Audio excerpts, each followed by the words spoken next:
아버지 하나님, 하나님께서는 우리의 힘과 방패시며 우리가 늘 하나님을 의지해서 도움을 얻습니다. 특별히 저희 마음을 주관하시고 다스리시는 하나님, 이 시간에도 하나님께 간절히 구하는 것은 저희 마음을 지키시기를 구합니다.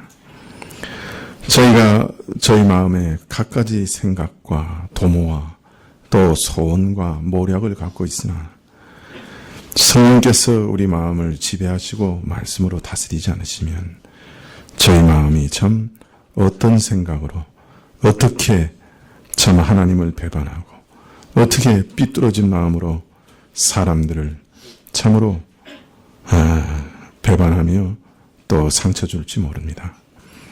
아버지 하나님, 지금까지 저희 마음을 지키신 것에 대해서 깊이 감사드리며 또 앞으로도 저희 마음을 지키시기를 하나님께 간절히 기도합니다.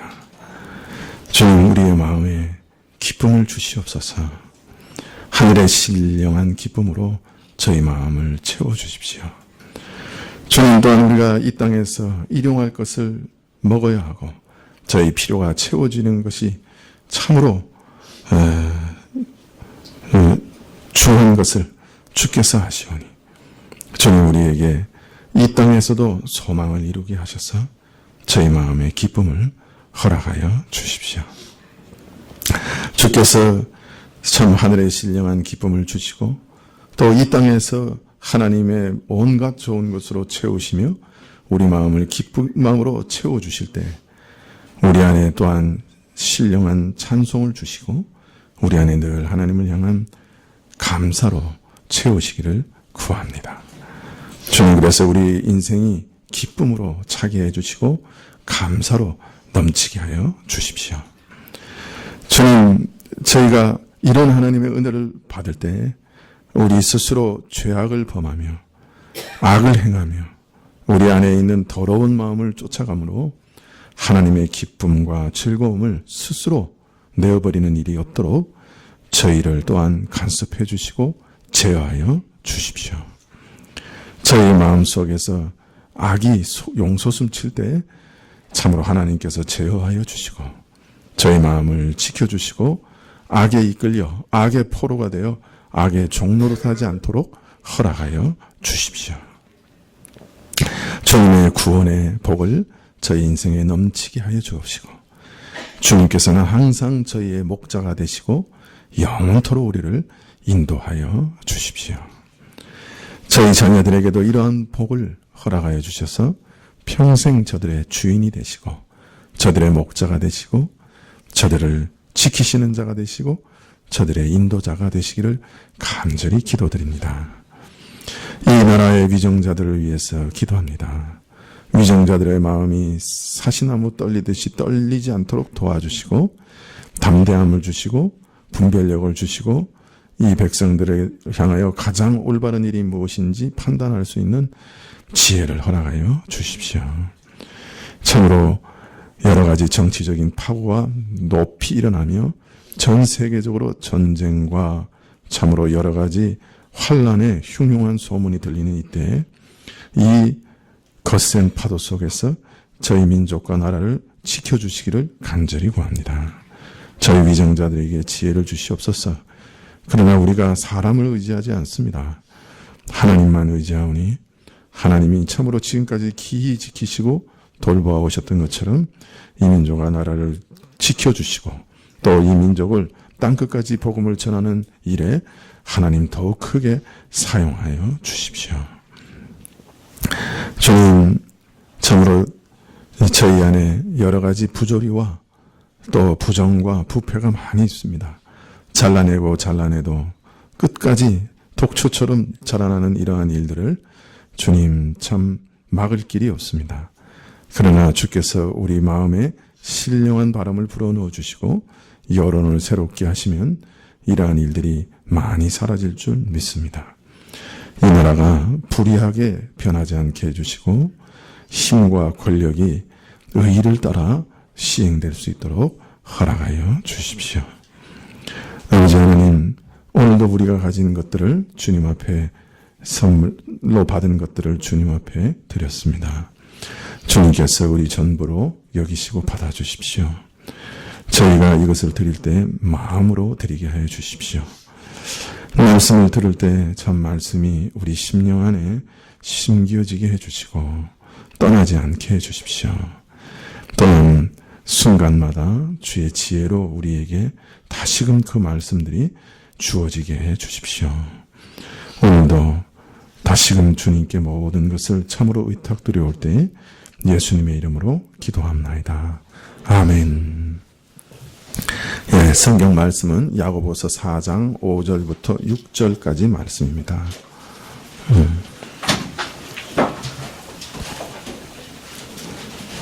야고보서 4장 5절부터 6절까지 말씀입니다.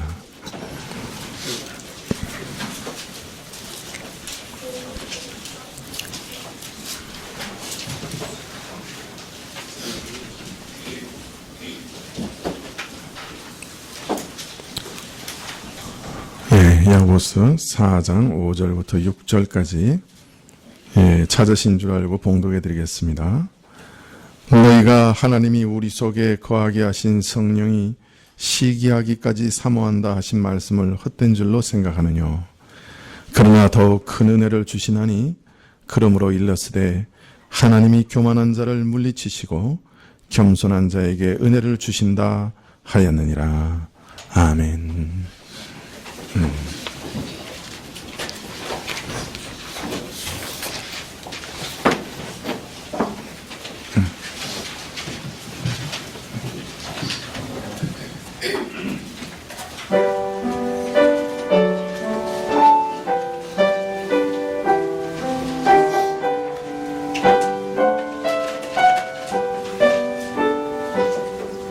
얼마 예수 보나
네, 감사합니다.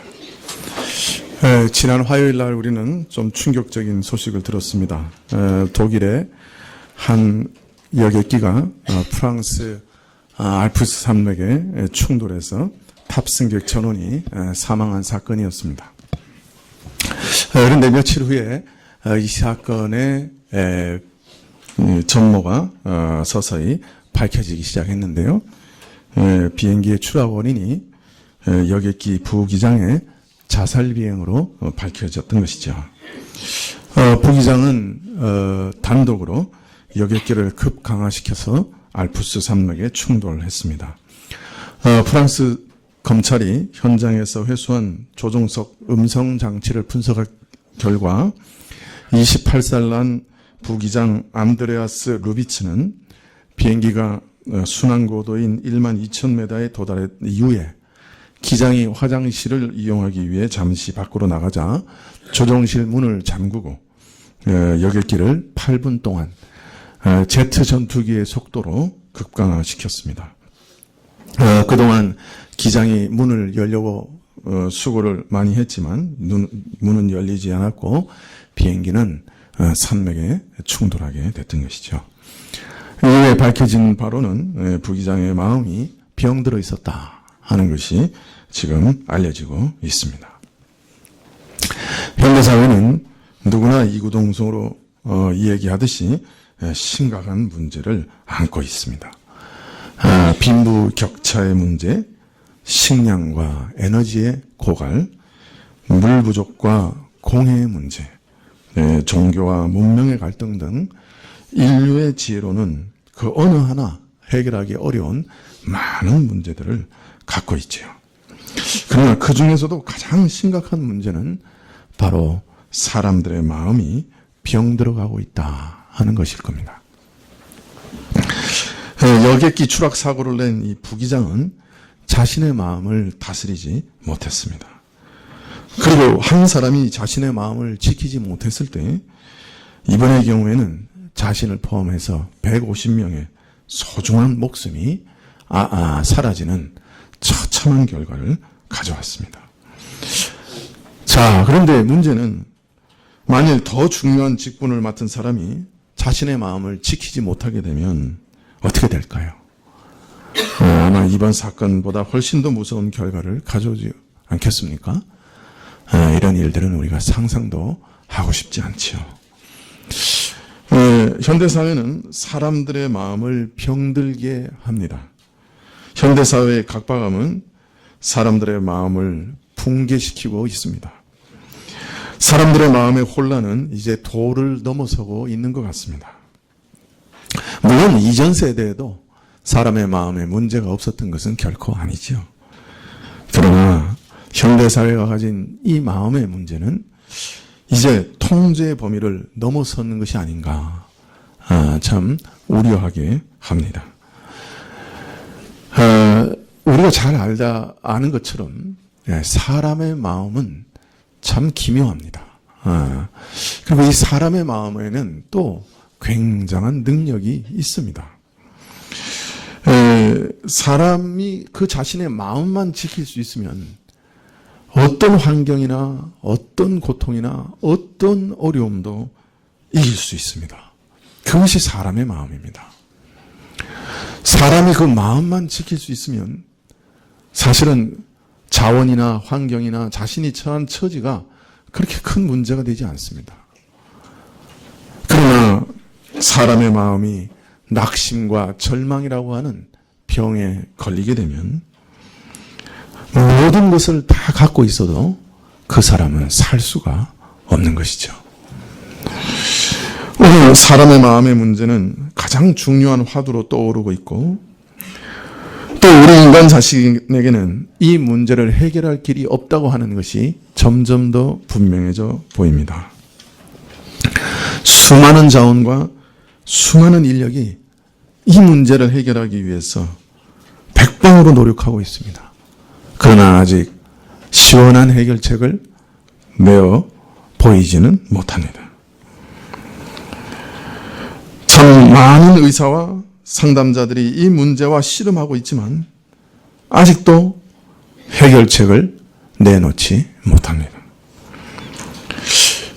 그러나 사람이 자신의 마음을 어떻게 해볼 길이 없다고 하는 것은 어떻게 보면 또 너무나 당연한 일인지도 모릅니다.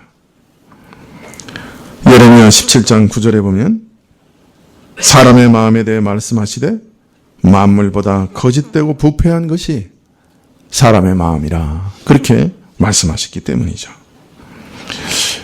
연구하는 사람도 사실 마음이 이미 삐뚤어지고 부패해 있습니다. 올바른 것을 파악하는 능력이 없습니다. 거짓됩니다. 그런 사람들이 거짓되고 부패한 사람의 마음을 치료하려고 하니 그 결과는 너무나 뻔한 것이죠. 그 성과는 투자한 노력에 비해서 너무나 미미한 것이 당연한 일인지 모릅니다. 그런데 우리가 읽고 있는 이 야고보서를 보면 사실은 이 마음에 대해서 다루고 있습니다. 처음부터 두 마음에 대해서 다루고 있고요.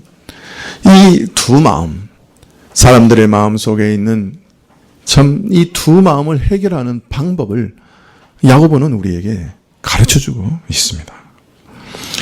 야고보를 보면 우리 인간의 마음을 변화시키시는 분은 하나님이시라고 말씀해주고 계십니다. 야고보는 하나님께서 우리 인간의 마음을 어떻게 변화시킬 수 있으신지 그 놀라운 하나님의 능력에 대해서 계속 우리에게 말씀하고 계십니다. 우리 인간이 할 수 없는 일을 하나님은 하시는 것이죠. 하나님께서는 우리 마음, 우리 부패한 마음, 우리 인간의 두 마음을 해결하시는 전능자이신 것입니다. 하나님께서는 진리의 말씀으로 먼저 우리를 거듭나게 하십니다. 우리 마음을 완전히 새롭게 태어나게 하시는 것이죠. 하나님은 또한 그 말씀을 우리 마음에 심으십니다. 말씀을 우리 마음에 심으실 뿐 아니라 그 심겨진 말씀을 우리 삶과 상황에 적절하게 적용하게 하십니다. 그래서 그 말씀이 하늘의 지혜가 되게 하시는 것이죠. 이처럼 우리에게 심겨진 말씀이 우리에게 온유함 가운데 받아들여지게 될 때, 하늘의 지혜로 우리에게 주어질 때 우리의 마음은 그 생각이 변화됩니다. 자, 그러면 그 생각이 바뀌면 욕구도 변화됩니다. 욕구가 변화되면 행동이 변화됩니다. 이것이 하나님께서 우리 마음을 바꾸시는 방식입니다. 하나님께서는 하나님의 말씀과 그 말씀을 우리 마음에 적용시키시는 성령을 통해 우리의 생각과 욕구를 변화시키십니다. 이것이 하나님의 방식입니다. 자, 그러나 이러한 하나님의 은혜 안에 사는 신자들조차도 자신의 마음을 지키는 것이 매우 어렵다 하는 것을 자주 발견하게 됩니다. 우리 마음은 종종 태풍이 몰아치는 것 같습니다. 우리 마음은 마치 비행기에서 낙하산 타지 않고 낙하산 없이 떨어지는 것 같이 지상으로 추락하는 것 같은 경우를 자주 겪습니다. 신자들의 마음도 종종 전쟁을 겪습니다. 신자들의 마음에 폭풍이 몰아치는 것 같습니다. 우리가 어떻게 자신의 마음을 추스릴 수 없는 그런 일들을 자주 경험하게 됩니다. 신자의 마음이 어떤 경우에는 요동치며 참으로 하나님이 원하시지 않는 곳으로 마구 달려갈 때가 많습니다. 왜 신자들의 마음이 이렇게 힘들어지는 것일까요? 그것은 성경이 우리에게 이르시는 것은 우리가 여전히 옛사람의 성벽을 갖고 있는 자들이기 때문이라 그렇게 말씀합니다. 구원 얻은 신자들도 신자들 안에 육체라고 말하는 세력이 아직 남아 있습니다. 우리 안에 옛 마귀의 충동을 따라 살아가는 육체의 정욕이 생생하게 살아 있는 것입니다. 참 우리는 육신의 정욕을 갖고 있습니다. 좋은 것 먹고 싶고 참 좋은 곳에 살고 싶고 좋은 것을 타고 싶습니다. 우리는 눈으로 봄으로 생기는 욕구들이 있습니다. 우리는 세상 다른 사람들과 비교하며 자랑하고자 하는 강력한 욕구가 있습니다. 우리는 생생하게 그런 욕구들을 느끼며 살아갑니다. 그리고 그러한 욕구들에 따라 우리 마음이 움직일 때 참 이상하게도 신자의 마음은 평안을 빼앗기게 됩니다. 바울은 우리 육체가 바라고 기뻐하는 것에 대해서 갈라디아서 5장 19절 이하에 이렇게 말합니다. 육체의 일은 현저하니 곧 음행과 더러운 것과 호색과 우상숭배와 술수와 원수를 맺는 것과 분쟁과 시기와 분냄과 당짓는 것과 불리함과 이단과 투기와 술취함과 방탕함과 또 그와 같은 것들이라. 우리 육신이 바라고 기뻐하는 것은 음행과 더러움과 정욕이라. 그 원하는 더러운 정욕을 절제하지 못하고 무슨 수라도 채우려고 하고 더럽고 추악한 것을 가리지 않고 어떤 수단을 동원해서라도 반드시 채우려야 한다. 더 나아가 마귀의 미혹을 받아 거짓 것을 우상으로 숭배하며 악령의 능력으로 분열하며 투기와 술취함과 방탕, 즉 쾌락의 자신을 팽개쳐 스스로를 망치며 그 외에 이와 유사한 일들을 다 행한다. 이런 것들이 우리 육신이 기뻐 바라는 것들이요. 이것이 바로 우리의 육적인 성품이다. 그래서 신자들마저도 종종 이러한 육신의 욕망을 따라간다. 그렇게 말하고 있습니다. 자, 그런데 문제는 이런 육체의 소욕은, 육의 욕망은 우리 안에 거하시는 성령님을 거스리는 것이다. 그렇게 말합니다. 갈라디아서 5장 17절에 보면 육체의 소욕은 성령을 거스리고 성령의 소욕은 육체를 거스리나니 이 둘이 서로 대적함으로 너희 원하는 것을 하지 못하게 한다. 성령이 원하시는 것은 우리 육적 성품이 싫어하고 미워하는 것이요. 우리 육적 성품이 원하는 것은 성령께서 싫어하시는 겁니다. 그래서 이 두 가지 바람과 욕망이 우리 안에서는 항상 서로 대적하고 싸웁니다. 또 이것이 우리가 계속 육적 욕망을 따라 살아가지 않을 수 있는 유일한 길이기도 합니다. 성령께서 우리 안에 대적하고 싸우시기 때문에 우리가 원하고 바라는 육체의 소욕을 따라 살아가지 않게 되는 것이죠. 진리의 말씀으로 새롭게 태어난 자, 성령께서 그 마음 안에 내주하시는 자들은 이처럼 성령께서 우리 육체의 소욕과 싸워 우리 정욕을 제어하시는 그런 은혜를 입는 것입니다. 자, 그런데 만일 우리가 성령의 소욕을 따라가지 않고 육체의 소욕을 따라가면 성령께서는 우리 안에서 근심하시고 노여워하십니다. 그것을 야고보 사도는 오늘 말씀에서 4장 5절에 우리 속에 내주하신 성령님이 시기하기까지 사모하신다.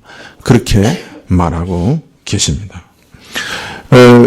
좀 더 정확하게 번역하면 성령께서 질투하시기까지 하신다. 그렇게 말씀하시는 겁니다. 왜 성령께서 질투하시기까지 하시는가? 우리 안에 육적 소욕과 왜 이처럼 치열하게 싸우시는가? 그것은 성령께서 우리 안에 이루시고자 원하시는 일이 있고 성령께서 우리 안에 일으키실 일들과 계획이 있으시기 때문입니다. 성령은 인격이시기 때문에 성령 하나님의 원하심이 계십니다.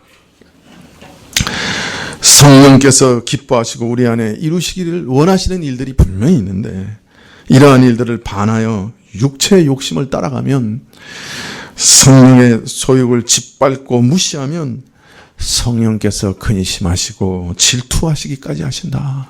그렇게 말씀하시는 것이에요.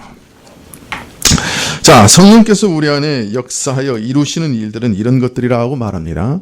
갈라디아서 5장 22절에 보면 오직 성령의 열매는 사랑과 희락과 화평과 오래 참음과 자비와 양성과 충성과 온유와 절제니 이 같은 것을 금지할 법이 없느니라.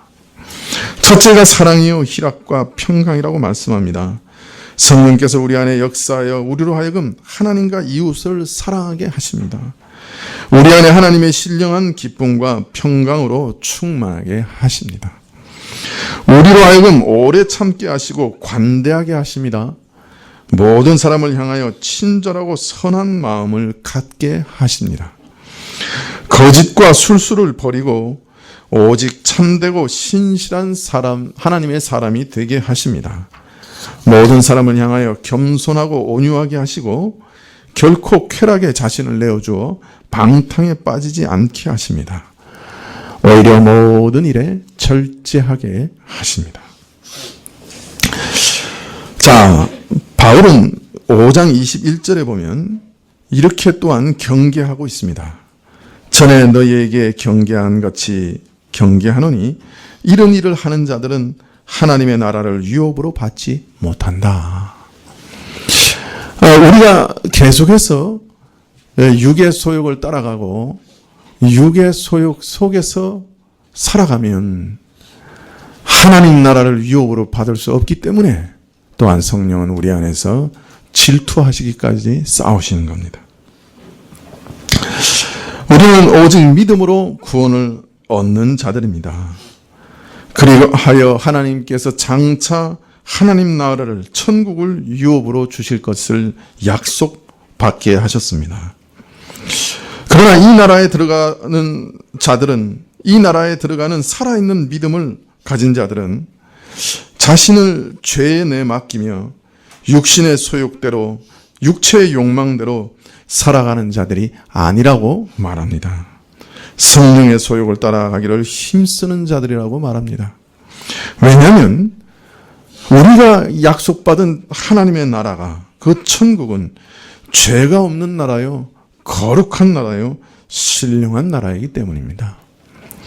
참으로 그 나라에 들어가는 은혜를 사모하고 기뻐 바란다고 하면 육체의 소욕대로 방탕하면서 그 나라의 성격과는 정반대로 거짓되고 시기하고 다투고 싸우면서 그 나라를 향해 걸어가고 있다고 말할 수는 없을 거예요. 만약 어떤 사람이 이 나라를 사모하고 기다린다 하면서 나는 참 믿음 가운데서 이 나라를 향해 걸어가고 있다고 말하면서 계속 육신의 정욕만은 따라가고 절제하지 못하고 방탕하고 세상의 쾌락을 신으로 삼고 참으로 끊임없이 살아간다고 하면, 육신의 부패한 모습만 드러낸다고 하면 그는 그 믿음 안에 어딘가 고장이 난 것이 틀림없습니다. 그 안에 성령께서 내주하고 계신가 살펴봐야 하는 것입니다. 왜냐하면 우리가 예수님을 믿는다 할 때, 참 믿음을 가질 때 우리 안에 성령께서는 반드시 함께 계시기 때문입니다. 그리고 그 성령 하나님은 참으로 질투하시기까지 강렬하게 우리 안에 있는 옛사람의 소욕과 싸우시기 때문에 우리가 옛 육체의 소욕을 따라가면 근심하고 노하시고 질투하시는 분이기 때문에 우리가 계속해서 그런 육체의 소욕을 따라가는 일을 지속할 수 없는 것이 당연한 것입니다.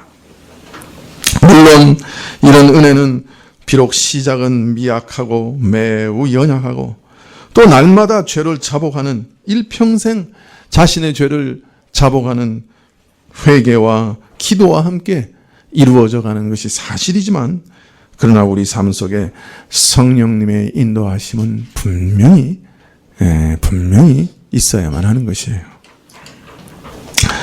그러므로 우리는 성령을 쫓아 행해야 합니다. 그래서 바울 사도는 말씀하시기를 갈라디아서 5장 16절에 내가 말하노니 성령을 쫓아 행하라. 그리하면 육체의 욕심을 이루지 아니하리라. 내주하시는 성령을 따라 사는 길 외에는 우리 안에 있는 육체의 소욕을, 부패한 욕망을 이길 길이 없다. 그렇게 말씀하고 있는 것입니다. 성령께서 질투하시기까지 우리 안에 싸우시기 때문에 우리는 세상 쾌락을 신으로 삼는 그런 쾌락의 욕망에서 벗어날 수가 있는 것입니다. 그것을 이길 수가 있는 것이죠. 또한 우리는 이러한 성령의 제어하심을 통해 내 안에 성령께서 함께 계시는구나 하는 것을 알게 되는 것입니다. 이것이 지난 시간에 말씀드린 내용입니다. 그러나 이것은 너무나 중요한 내용이라 거듭거듭 말씀드릴 수밖에 없지요.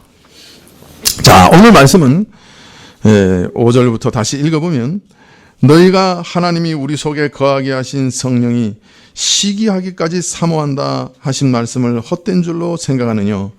그러나 더욱 큰 은혜를 주시나니 그러므로 일렀으되 하나님이 교만한 자를 물리치시고 겸손한 자에게 은혜를 주신다 하였느니라.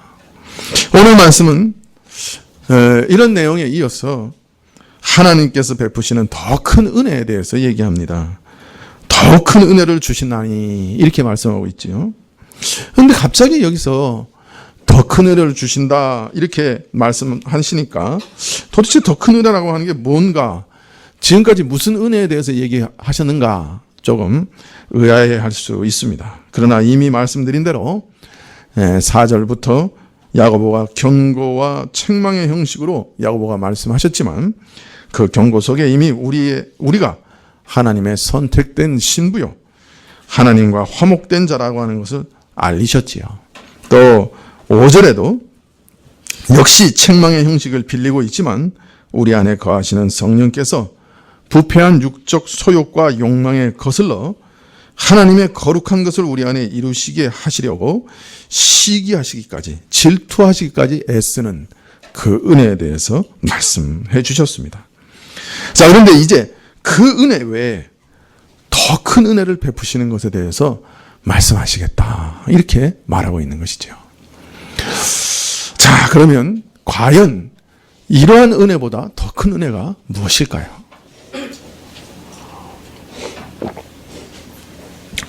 하나님의 선택의 은혜, 하나님이 예수 그리스도께서 우리가 받을 모든 지옥의 심판을 다 받으셔서 우리로 하나님과 화목하게 하신 그 하나님 앞에서 화목의 은혜, 그리고 그러한 자들 마음 안에 성령을 내주하게 하셔서 죄의 종욕과 싸우게 하시는 이 은혜보다 더 큰 은혜가 있을 수 있을까요? 자, 그러면 무엇이 더 큰 은혜일까요? 자, 오늘 그것에 대해서 말씀하시기를 하나님이 교만한 자를 물리치시고 겸손한 자에게 은혜를 주신다 하신 그 약속이 바로 더 큰 은혜라 그렇게 얘기하십니다. 이게 무슨 말씀일까요? 하나님이 교만한 자를 물리치시고 겸손한 자에게 은혜를 주신다고 약속하셨는데, 그 잠언에 그렇게 말씀하셨는데 그 약속이 우리 신자들에게는 더 큰 은혜라 그렇게 말씀하고 계시는 거예요. 도대체 이게 무슨 말씀인가 잘 이해가 가지 않을 것입니다. 그러나 조금만 생각해 보면 우리가 그 뜻을 알 수가 있습니다. 자, 하나님께서는 교만하고 거만한 자를, 자기를 높이고 자랑하는 사람을 물리치십니다. 여러분, 이거 참 중요한 것이에요. 하나님께서 다른 죄는 다 어떤 면에서는 성령의 감동으로 깨닫게 하시고 지시하시고 일깨우시고 회개케 하시는데 교만의 죄는 지적도 하지 않으신다. 그런 말이 있어요. 이 교만에 빠지면은 하나님의 은혜에 끊어지게 돼요. 왜냐하면 하나님께서는 교만한 자를 가까이 하지 않으시기 때문에 그래요. 하나님은 교만한 자를 물리쳐 버리셔요. 그래서 교만은 패망의 선봉이라 그렇게 얘기했어요. 패망의 지름길이라. 신자가 망하고 싶으면 어떻게 하면 되는 거예요? 교만하면 되는 거예요. 아무도 망하고 싶지 않죠? 망하고 싶으면 교만하면 돼요. 그건 패망의 지름길이에요. 자, 그런데 하나님의 은혜를 받고 싶으면 어떻게 하면 돼요? 겸손하면 되는 거예요. 겸손하는 것은 은혜의 지름길이에요. 겸손한 자를 높이셔요. 오히려 하나님은. 자, 그러나 물론 이 겸손은 1차적으로는 사람 앞에 겸손을 말하는 게 아닙니다. 사람 앞에 참 부드러운 사람, 온유한 사람, 겸손한 사람이 있죠. 그러면 그런 사람도 좀 보기 좋죠. 그러나 1차적으로 여기서 말하는 겸손은 바로 하나님 앞에서의 겸손을 말합니다. 하나님 앞에서 자기를 낮추는 겸손함이 자기의 악함과 무능함을 너무나 잘 알기 때문에 자기를 부인하고 오직 하나님을 의지하고 신뢰하는 이 겸손함이 범사의 하나님을 인정하고 오직 그만 의지하여 살아가는 그 겸손함이 바로 은혜의 지름길이라 그렇게 말씀하고 있는 것이에요. 자, 그런데 갑자기 왜 이런 겸손한 태도가 더 큰 은혜라고 말씀하신 걸까요? 왜 느닷없이 이 말씀을 하시는 걸까요? 근데 여러분 만일 이 약속을, 이 겸손을 문맥을 따라 앞에 언급한 성령님을 쫓아 행하는 일에 적용시키면 어떤 말씀이 될까요? 이 말씀을 성령님을 따라 사는 일에 적용하면 어떻게 될까요? 자, 하나님 앞에서 자신을 높이고 자랑하면 하나님께서는 오히려 그런 사람들은 물리치십니다. 그러나 나 자신의 참모습을 거짓 없이 정직하게 알아고 내 마음의 소용돌이와 내 마음속에 있는 부패와 내 마음속에 있는 폭풍과 내 마음속에 있는 낙심과 내 마음속에 있는 절박감을 하나님께 그대로 아뢰고 겸손하게 하나님 앞에 엎드리면 성령님이 내 마음을 움직여주시고 바꾸시고 인도하시기를 겸손하게 구하면 바로 하나님께서 어떤 사람에게 어떤 사람에게 그렇게 겸손하게 하나님께 엎드리는 자에게 성령의 역사를 베풀어 주신다 하는 말씀이 되는 거예요. 그러니까 성령의 인도하심을 받는 방식이 뭐냐? 야고보는 지금 얘기하고 계시는 거예요. 교만한 자는 어떻다고요? 물리치시고 겸손한 자를 하나님께서 높이신다. 그것이 하나님의 원칙이란 말이에요. 지난 시간에 성령이 내주하시는 은혜에 대해서 말씀드렸습니다마는 오늘 6절에서 말씀하고 계시는 내용은 6절에서 말씀하시는 더 큰 은혜는 사실 다른 것을 말씀하시는 게 아닙니다. 성령께서 내주하시는 그 은혜를 계속 말씀하고 계시는 것인데 그러나 성령의 인도하심을 받는 그 근거와 방식을 가리키는 것이에요. 참으로 이러한 성령의 은혜를 누구에게 주시느냐? 그걸 가리키는 거예요. 그것은 겸손한 사람에게 은혜를 베푸신다는 거예요. 겸손이 성령의 인도하심을 받는 가장 근본적인 원리라는 말이에요. 그렇기 때문에 이것이 더 큰 은혜라는 거예요. 자, 이것이 왜 더 큰 은혜가 될까요? 여러분, 사실 성령님을 따라 살아라 이렇게 자꾸 말씀드리지만 조금 깊이 생각하면 이 명령만큼 이해하기 어려운 명령도 없습니다. 별로 없습니다. 왜냐하면 성령의 역사는 사실 성령님이 홀로 행하시는 신비한 역사예요. 자, 오늘 야고보가 우리 안에서 말씀으로 우리를 거듭나게 하셨다고 1장에 말씀하셨는데 그게 어떤 방식으로 어떤 때 어떤 형식으로 이루어지는지 우리가 알 수 있어요, 없어요? 말씀으로 거듭나게 하셨다고 분명히 이야기하시는데 언제 거듭나게 하셨어요? 어떤 방식으로 거듭나게 하셨어요? 여러분 아세요? 요한복음 3장에 보면 예수님께서 뭐라 그러셨어요? 바람이 임의로 불매 어디서부터 와서 어디로 가는지 알 수 없는 것처럼 성령이 거듭나게 하시는 일도 우리 인간이 알 수 있다 없다? 없다라고 그러셨어요. 분명히 없어요. 분명히 거듭나게 하시긴 하는데 말씀으로 거듭나게 하신 건 분명한데 어떤 방식으로 어떻게 해서 어떤 역사로 어떤 때에 거듭나게 하셨는지 우린 몰라요.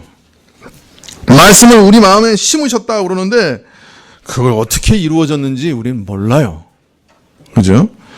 그가 감동하셔서 그 말씀을 우리에게 적용하시고 그 마음의 생각과 감정과 욕구를 변화시킨다고 하셨는데 사실 그거 다 하나님이 홀로 역사하시는 거예요. 내가 어떤 면에서 원칙적으로 내 마음을 좀 변화시켜야 되겠다. 성령 하나님 지금 이렇게 역사하세요 라고 한다고 해서 성령 하나님께서 우리 원하는 대로, 우리 원하는 방식으로, 우리 원하는 때에 내 마음을 바꾸시는 것도 아니에요. 우리 생각과 욕구를 변화시키는 모든 일까지도 성령 하나님의 원하심을 따라 홀로 하시는 거예요. 자, 그런데 그것이 맞는 원칙인데, 그게 분명한데, 그런데 우리 보고 뭐라 그러시는 거예요? 또 성령을 따라 살아라. 성령을 따라 행하라. 자, 이러시니까 이거 참 머리를 걸쩍걸쩍 할 수밖에 없어요. 성령님 홀로 하시는 신비한 일인데, 근데 또 언제는 성령님 혼자 하시는 것이다 이래놓고 또 언제는 사람 보고 적극적으로 순종해라, 따라가라,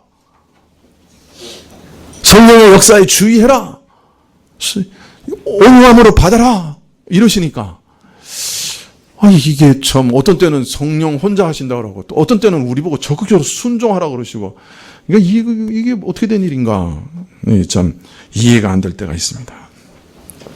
그러나 성령께서 우리 안에 역사하는 방식은 하나님께서 사람을 처음 지으실 때 정하신 그 내면의 질서와 원칙을 무시하지 않습니다. 그 내면의 원칙과 질서, 그 심적인 기능과 과정을 통해서 성령께서 역사하시는 거예요. 우리가 이것을 이해하면 또한 우리에게 성령을 따라 행하라 하는 명령을 이해하지 못할 일이 아닌 것을 알 수가 있습니다. 하나님께서 인간을 만드신 그 질서를 따라 성령께서는 우리 마음을 열어 깨닫게 하시며 믿게 하시고 겸손하게 받아들이게 하십니다. 우리 마음을 움직여 은혜를 사모하게 하시고 간절히 구하게 하십니다. 이것은 성령의 주권적인 역사를 따라 이루어지는 것이지만 그와 동시에 내가 믿는 것이고 또 내가 온유하게 영접하는 것이고 내가 겸손하게 영접하는 것이고 내가 그래서 간구하는 것입니다.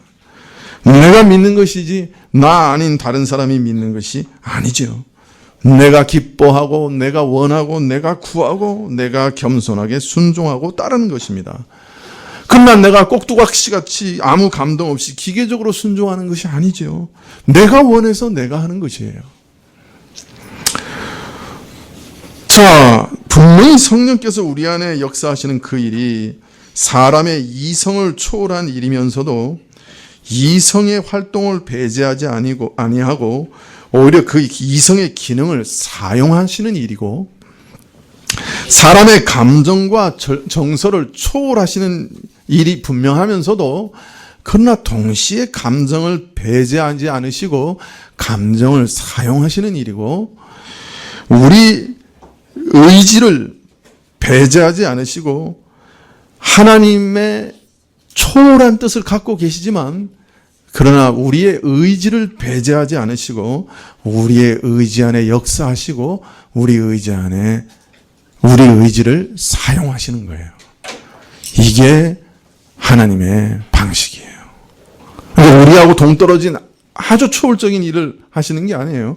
초월적인 일이지만 우리를 지으신 지정의의 모습대로 역사하시고 모든 것이 다 초월한 일이지만 그러나 또한 지정의를 사용하시는 일이에요. 그렇기 때문에 모든 것을 하나님이 하신다 이렇게 말하면서 동시에 너희는 그 역사를 따라가라, 순종하라, 행하라 그렇게 명령하실 수가 있는 것입니다. 그래서 이런 특별한 역사 방식으로 인해 간혹 하나님께서 하신 일인지 내가 힘써 얻고 이룬 것인지 판단하기 애매한 탓에 때로는 성령께서 행하신 것을 미처 깨닫지 못하고 내가 한 것이 아닌가 착각하기도 하고요. 또 반면 내가 한 것을 성령께서 행한 것이라 오해하는 경우가 없지 않습니다. 그러나 하나님의 역사를 경험하는 사람은 자기에게 일어나는 이 일들이 사실 자신의 일이 아니고 자신의 능력이 아니고 하나님께서 하신 일이라 하는 것을 깨닫습니다. 그리고 고백하게 되죠. 이것이 내 자신의 양심과 의지가 행한 것이 아니라 성령의 역사, 성령의 소욕이 내 안에 이룬 것이라고 하는 또 다른 중요한 증거가 되지요. 성령의 역사를 경험한 사람은 이것은 내가 한 것이 아니다 경험할 수밖에 없습니다. 자, 그렇기 때문에 이런 성령이 역사하시는 방식이 이렇게 특별하기 때문에 성령의 역사를 쫓아 행하는 일에 있어서도 가장 필수적인 우리의 자세는 겸손일 수밖에 없습니다. 이런 신비한 성령님의 역사를 따라 행하기 위해서는 가장 먼저 자신의 능력과 의지와 결심으로 선을 행할 수 없다고 하는 이러한 자기 부인이, 이러한 겸손이 필수적인 것입니다. 왜냐하면 자신을 의지하며 자신의 결심을 의지하며 자기 힘으로 선을 행하려고 하는 자는 자신의 그러한 힘으로 육체의 소욕을 이기려고 하는 자는 그가 입으로 무엇이라고 고백하든지 간에 실제적으로는 성령의 인도하심을 따르지 않습니다. 성령을 따라 행하기보다 자신의 노력과 의지와 힘을 의지하여 행하려고 하는 것이죠. 그러나 성경에서 성령을 따라 행하라 하신 말씀 자체 이미 우리 힘으로는 육체의 소욕을 이길 가능성이 없다 하는 것을 전제하시는 말씀입니다. 우리 힘으로는 이길 수 없기 때문에 성령을 따라 행하라 그렇게 말씀하시는 것이에요. 그리고 성령을 따라 행하는 이 일은, 성령의 역사가 우리 안에 이루어지는 이 일은 우리가 겸손 안에서, 우리가 겸손이라고 하는 그 자세 안에서 이런 역사가 이루어진다 하시는 말씀입니다. 또 오늘 하나님이 교만한 자를 물리치시고 겸손한 자를 높이신다 하는 이 약속이 우리에게 의미하는 바는 우리가 만일 겸손하게 주의 성령의 은혜를 따르려고 하면 반드시 은혜를 베푸신다는 말이에요. 약속이에요. 내가 성령의 은혜를 따르고자 한다고 하면 겸손하게 성령님께 자신을 맡기며 겸손한 자세로 하나님을 따라가려고 하면 하나님은 반드시 그를 높이시고 그에게 은혜를 반드시 베푸신다는 약속이란 말이에요. 그래서 겸손하게 그를 따르는 자는 성령께서 반드시 육체의 소욕을 이기게 하시고 성령의 열매를 맺게 하시는 것이에요. 자, 그런 의미에서 겸손은 더 큰 은혜입니다. 하나님 앞에서 겸손하고 자신의 마음 앞에서조차도 겸손한 것. 내가 내 마음을 제어할 수 없으니 성령님께 부탁해야 되겠다. 이런 겸손이 성령께서 우리 안에 역사하고 계시는 가장 중요한 증거 중에 하나라. 더 정확하게 얘기하면 바로 그것이 성령의 역사하시는 시작이라. 그렇게 말할 수가 있는 것입니다.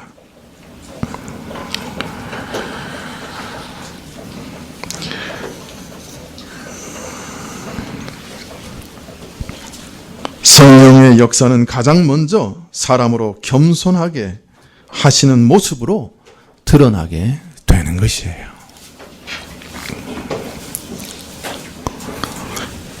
무릇 지킬 만한 것보다 더욱 내 마음을 지키라. 생명의 근원이 이에서 남이라. 우리 신자의 삶에 있어서 우리 마음을 지키는 것보다 더 중요한 일은 없습니다.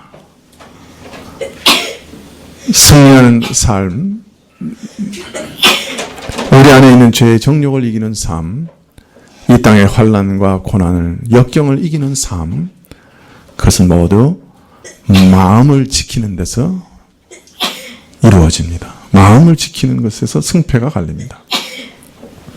자, 그런데 무릇 지킬 만한 것보다 더욱 내 마음을 지키라. 생명의 근원이 이에서 남이라 하셨는데, 이 마음을 지키는 은혜는 어떻게 우리에게 주어지는 것이냐?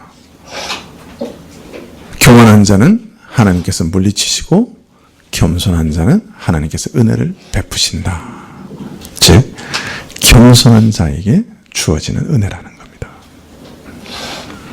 네, 겸손은 마음을 지키는 은혜의 시작이라. 네, 그래서 오늘 말씀은 우리가 하나님 그분 앞에서도 겸손할 것을 명하십니다. 이것이 합당한 자세라. 심지어는 우리 자신의 마음 앞에서도 겸손할 것을 가르치십니다.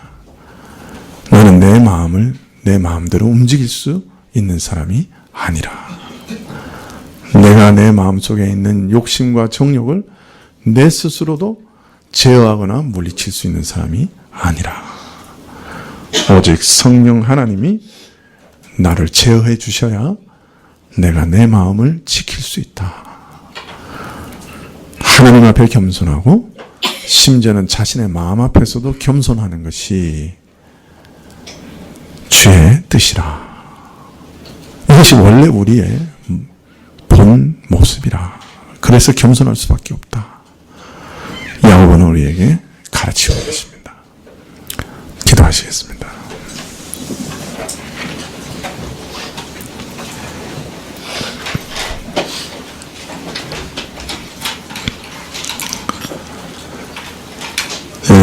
참 우리가 겸손하기 위하여 노력하고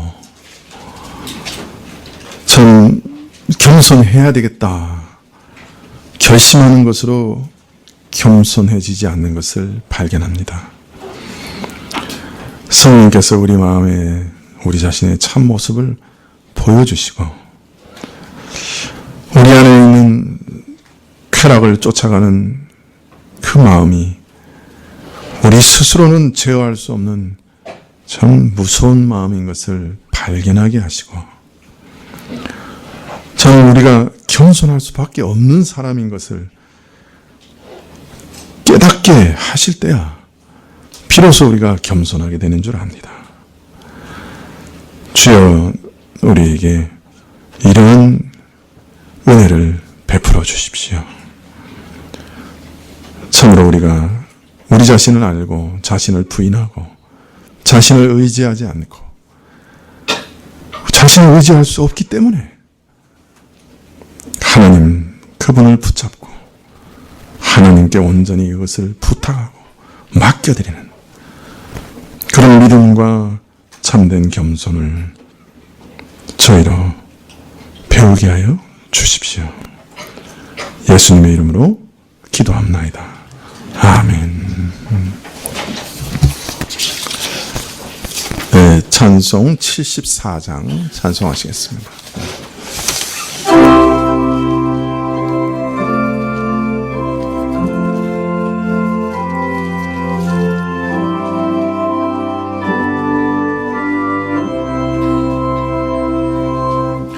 오만세 반석이신 대주제 하나님 저 창조 이전부터 또 무궁한 세대 한없는 영광 중에 그 보좌 있으니 그날란 풍파라도 흔들지 못하네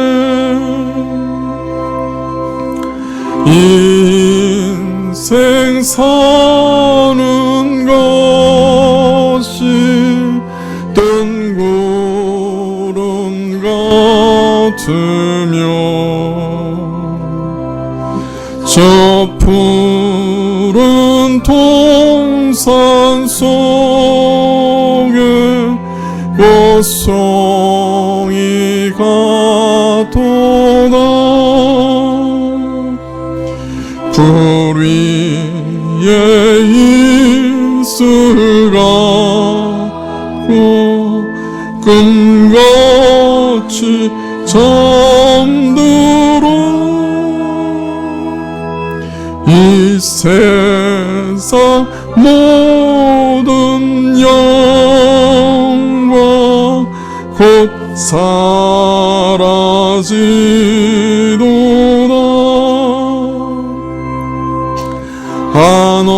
한없는 사랑으로 늘 한결같으신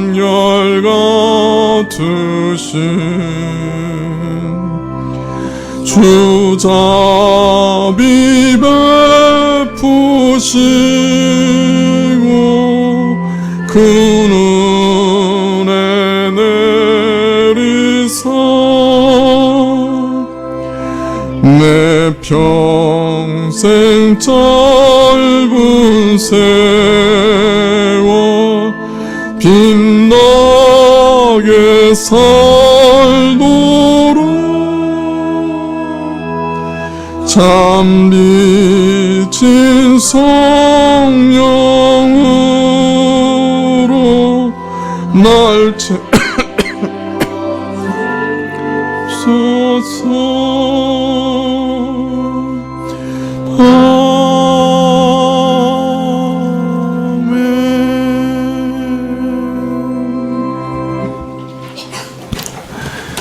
지금은 우리 주 예수 그리스도의 은혜와 하나님 아버지의 그 크신 사랑과 이 은혜와 사랑을 깨닫게 하시고 누리게 하시는 성령님의 교통하시고 역사하심이 참으로 우리 마음이 요동할 때마다 겸손하게 우리의 마음의 문제를 가지고 주님 앞에 다시금 나아가기를 결심하고 머리 숙인 주의 백성들 위해 지금부터 영원까지 함께 계실지어다. 아멘.